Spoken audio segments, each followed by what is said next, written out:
ladies and gentlemen, the last topic of these sections with the topic of Germans and European startup ecosystem. And we have the honored speakers, project manager startup Bitkom Germany. So please welcome คุณ Patrick Hansen ด้วยค่ะขอเสียงปรบมือดังๆต้อนรับด้วยค่ะ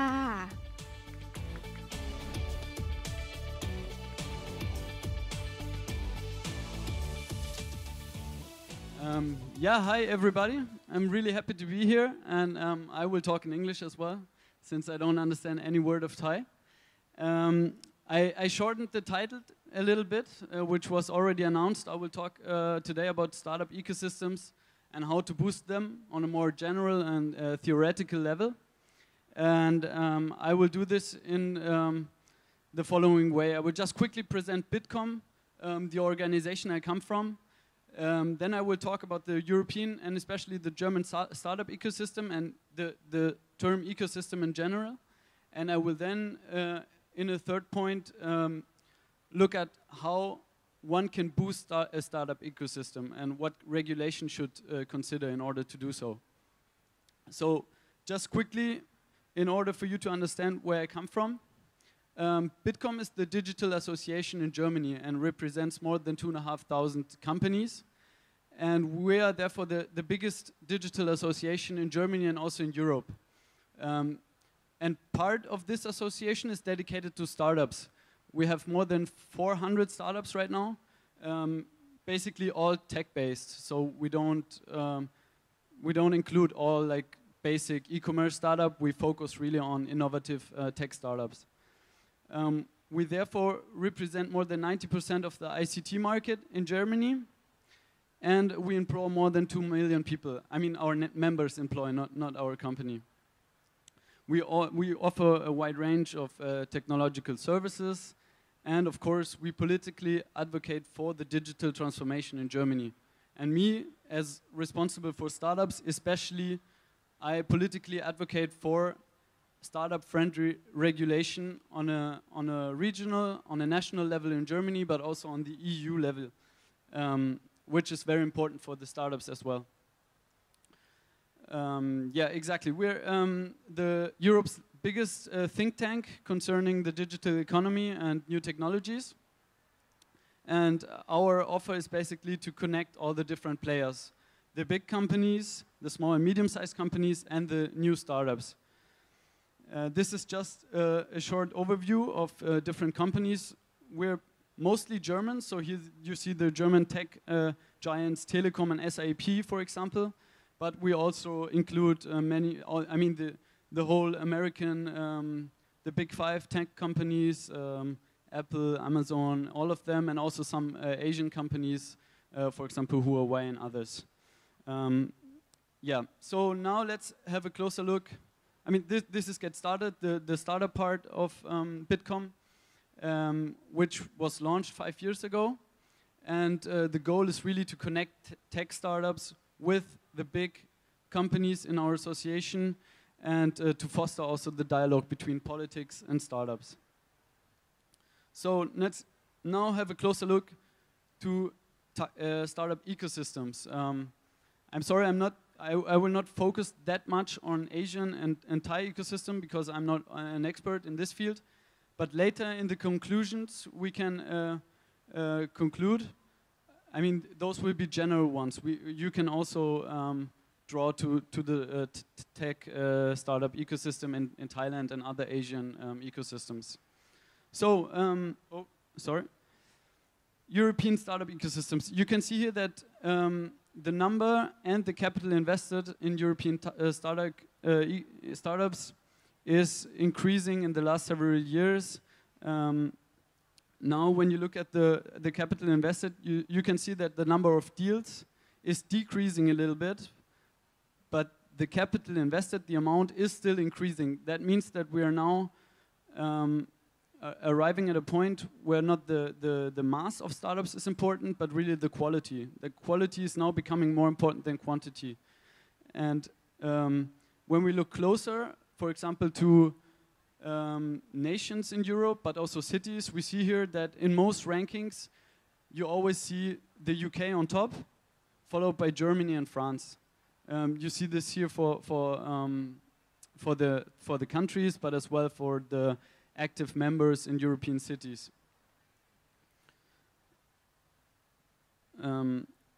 Now let's have a look at the capital invested, which is also always a good criteria for the startup ecosystem.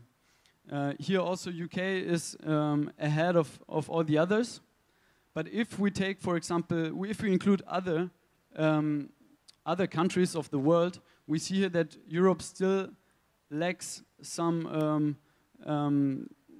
proportions. For example, in comparison to Israel or the US, where a larger amount of money of the GDP is dedicated to startup investments and startup support.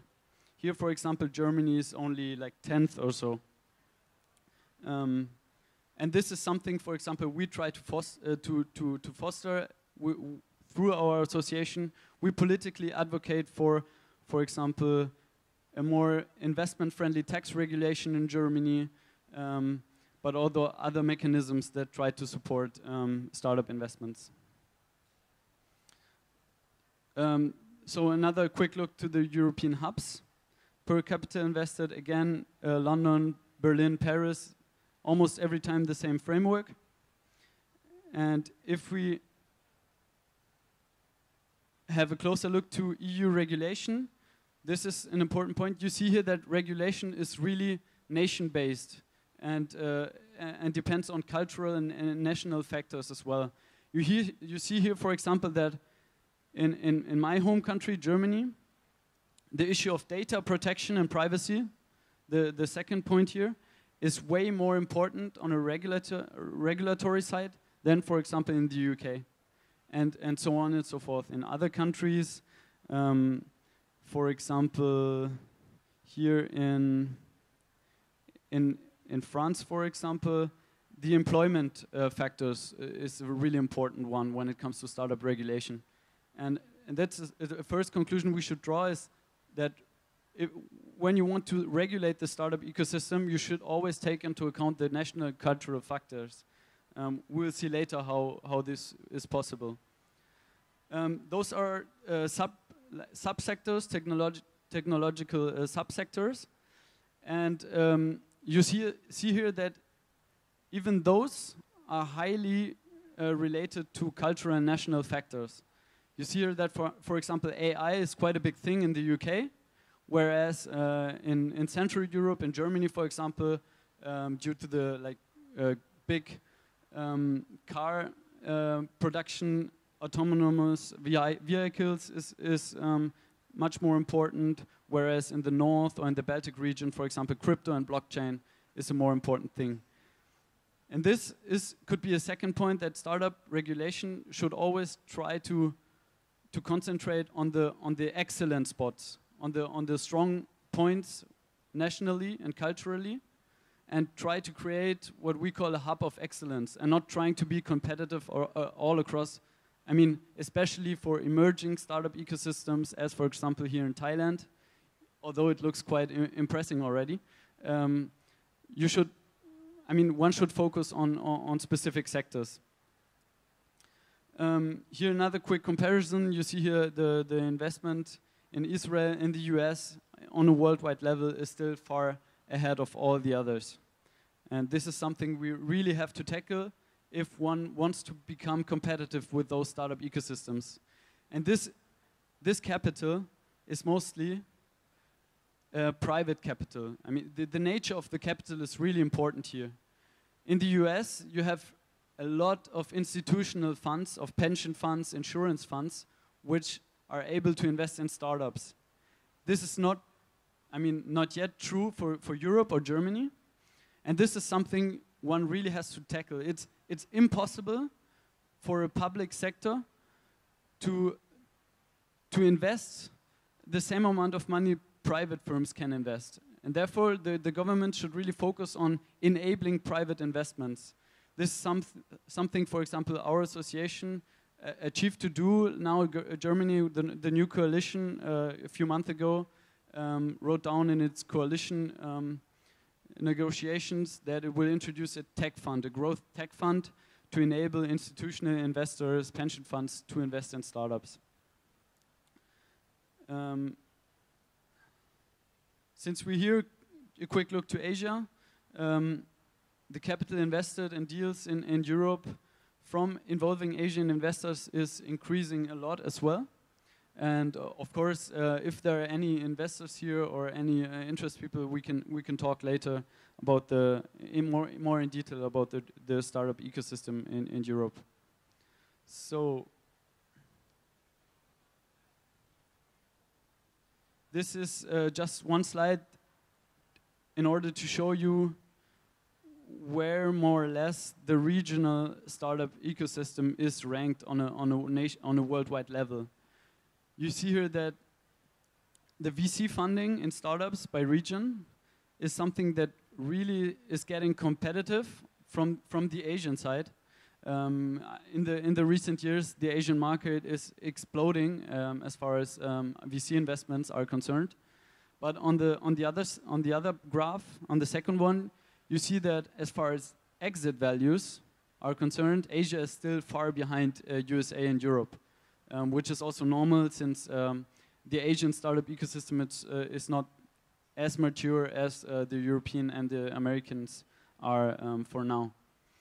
So just a quick look to the German startup ecosystem. I talked a little bit about the European one.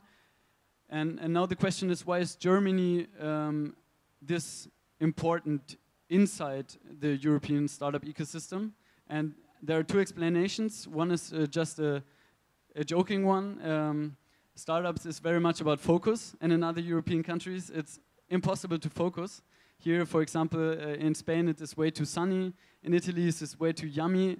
And France is way too pretty to focus on startups.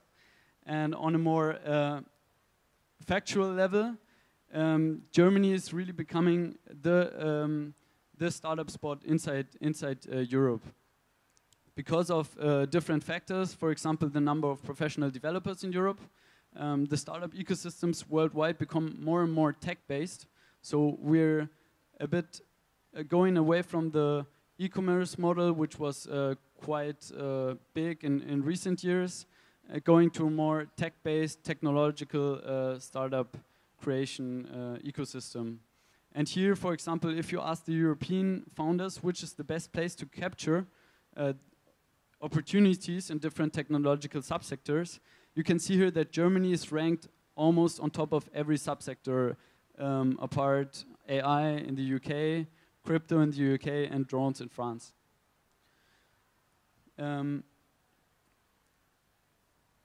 Yeah, just a quick look to the startup ecosystem Germany. Company creations, and this is true for almost all European countries, are falling in the recent years. But this is not due to a startup downfall. Because if you look at company creations on a statistical level, this includes also bakeries, I mean non-digital companies. And if you look at more valid criteria, for example, the value and the number of financing rounds, you see here that the German ecosystem is quite increasing as well. If you look at the sector, I mean, I'm working in Berlin, and this is just to show you how important startups hubs can become inside a nation. In Berlin, almost 75% of the funding in Germany is concentrated in Berlin. And this is something that one should concentrate on when one tries to build a startup ecosystem and to boost one. It should always start on a more local level, on a city level, and then the effect can spill over to the more regional sites. Yeah, the amount of funding shows that e-commerce is still ahead, but the verticals, fintech, health, and so on are increasing.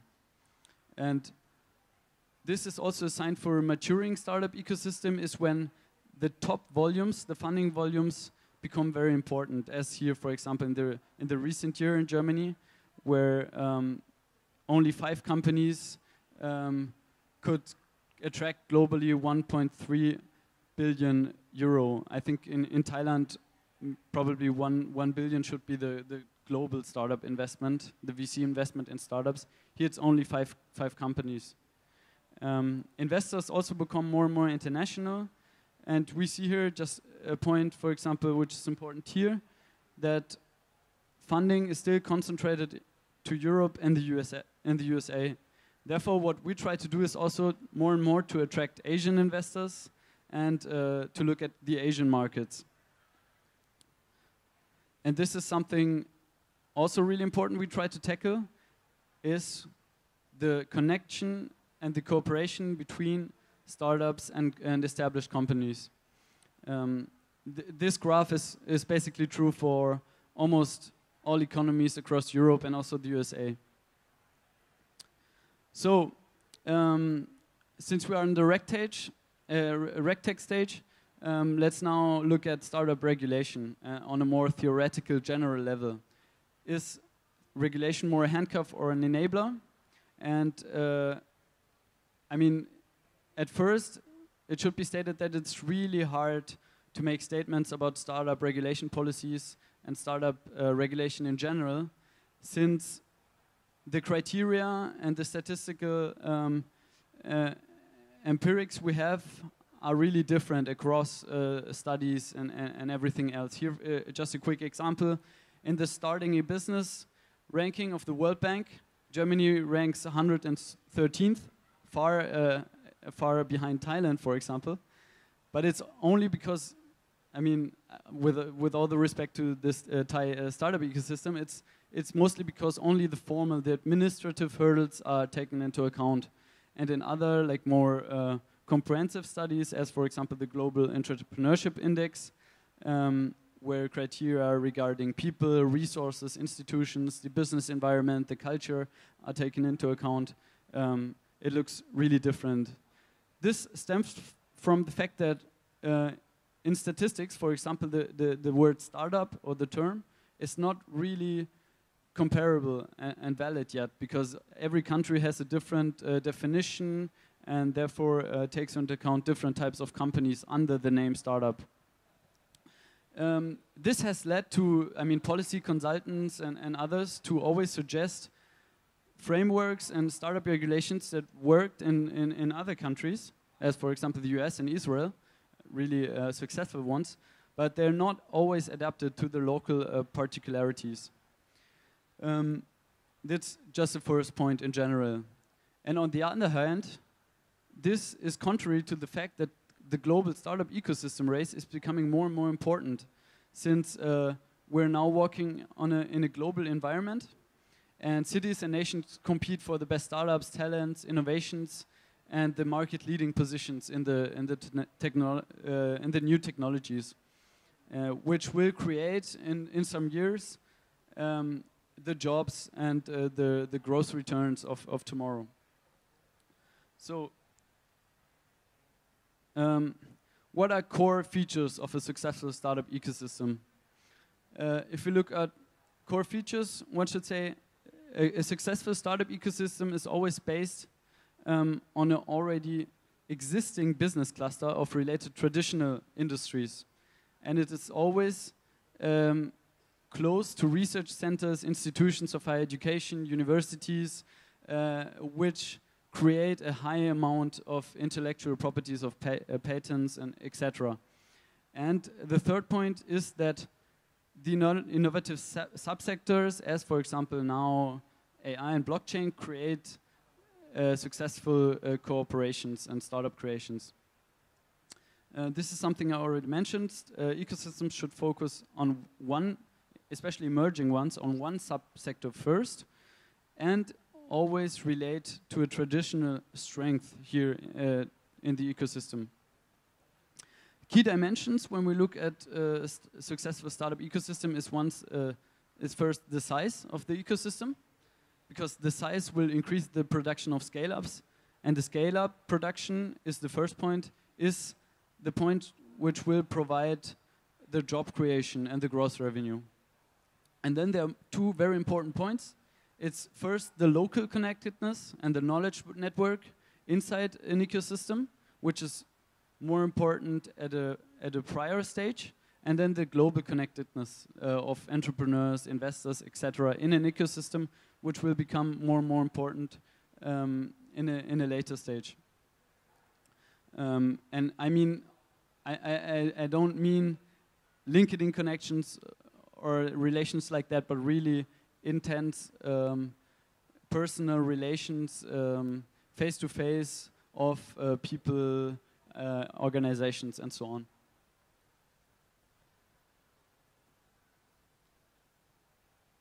Opala.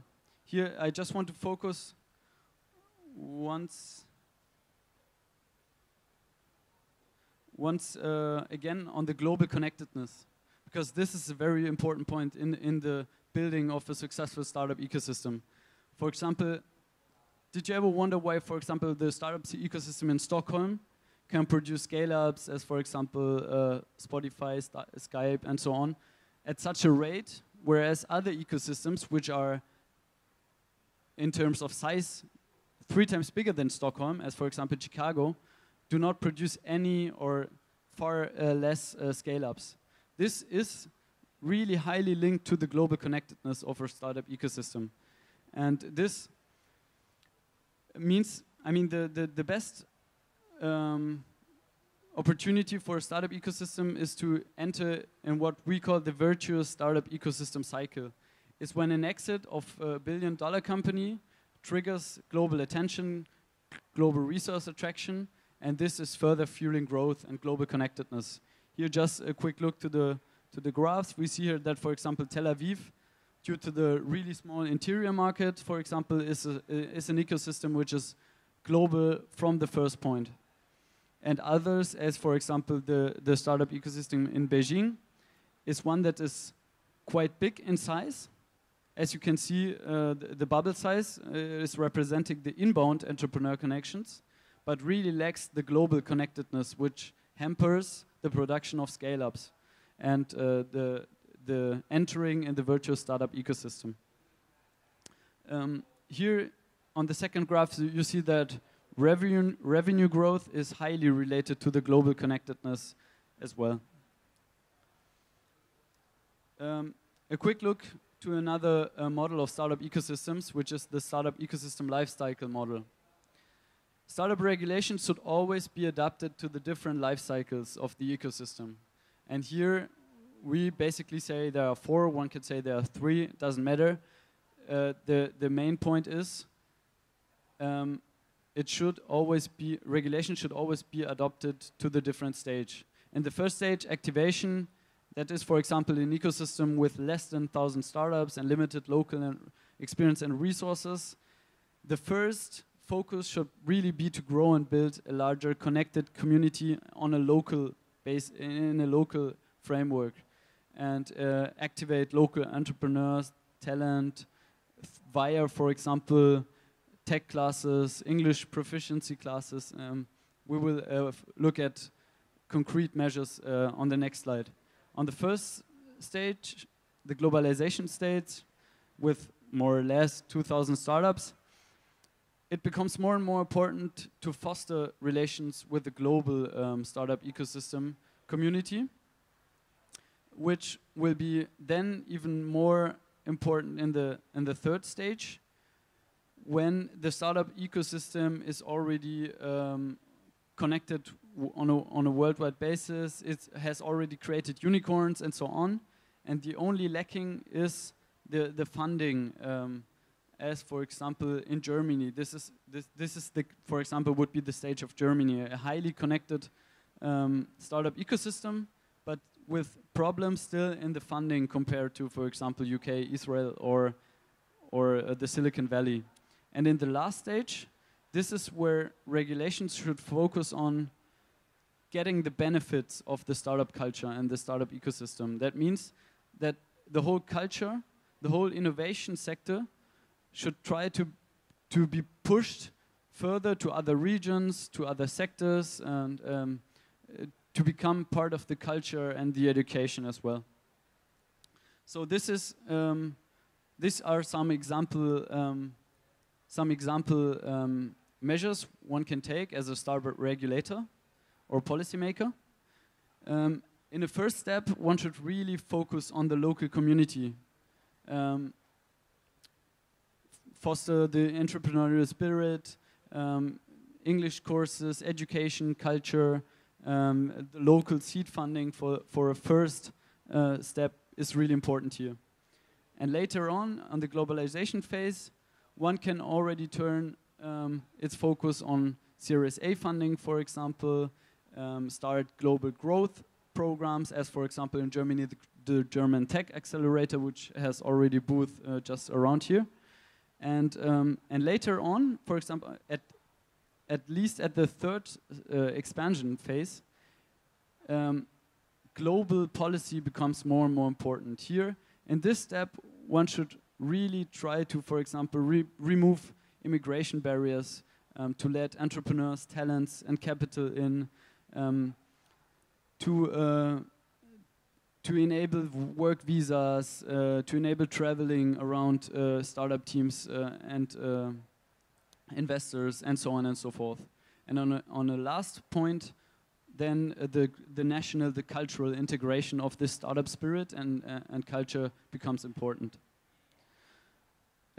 Yes, this is an example of really concrete solutions one can adopt. I mean, I can't go into detail of every measure right now, but I will try to just sum up some key takeaways. I mean, no, just a quick slide before that. Here you can see subsector life cycles.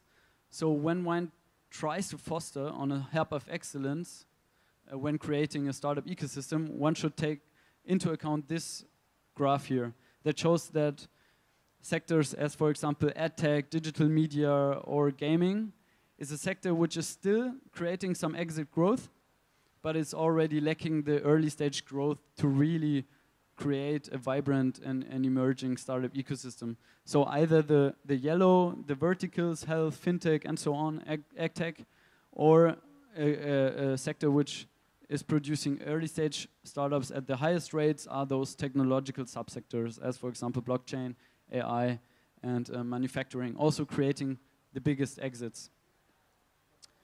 So I won't go further into detail. I will just try to summarize the key takeaways to boost or to create a startup ecosystem in the first place.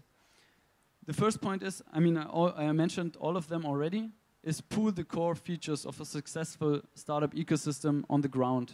That means the business cluster, the research centers, and the innovative new corporations in tech subsectors. The second point is to focus on the key dimensions of the startup ecosystem: the size, the local and global connectedness, and the scale of production. The third point is to adapt the startup regulation policies always to the ecosystem life cycle. For example, the global expansion programs at a too early stage could hamper the startup ecosystem to grow and could lead to, for example, startup founders or new companies to leave the country instead of creating a local connectedness at first. Fourth point, concentrate on hubs of excellence, of booming technology subsectors, and last but not least, integrate the startup ecosystem locally, on a national level, on a cultural level, because it won't be successful to just adopt the Silicon Valley, for example, startup regulation policies, or the Tel Aviv and Israel startup regulation policies, if you don't concentrate on your strength on the ground and your industry and business focus on the ground. That's basically it. Thank you very much for your attention, and I will be here around. I'm happy to answer any questions if you have so. Thank you very much. เอาละค่ะขอเสียงปรบมือดังๆให้กับคุณ Patrick Hansen ด้วยค่ะ Thank you very much for your amazing presentations.